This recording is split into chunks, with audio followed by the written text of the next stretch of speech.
Goeiedag, my naam is Tyreek. My van is Solomon. Ek is in graad 6. Ek is in John Michel Primaria School. Die boek ek gaan uitlees is die Sequoia boek. 3 Marilati en Sonja Gous. 'n storie uit Namibië. Mati se G geskunde. Mati woon saam met sy ma en sy oupa in 'n klein huisie in die woestyn in Namibië. Sy pa werk in 'n myn 'n hele en daarvandaan. Hy werk baie hard en kom byna nooit huis toe nie. Op 'n dag roep sy ma hom. Mati, ek moet na jou pa toe gaan, sê sy. Sal jy lank wees? Vra Mati. Ek weet nie.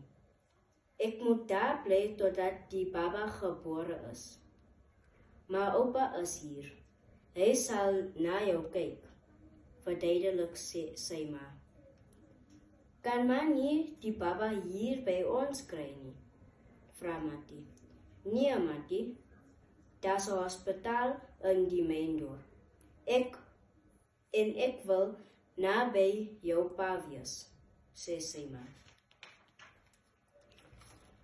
Die volgende dag gaan Mati se ma weg. Die huis is stil sonder haar.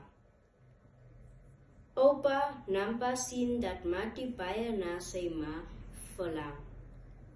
Hoekom maak jy nie iets vir jou ma nie? Stel hy voor. Dis 'n goeie plan, roep Mati opgewonde uit. Geduldig leer die ou man sy kleinseun om 'n beeld uit hout te kerf. Mati leer gou. Dag en dag werk hy. Hy maak 'n mooi houtbeeld van 'n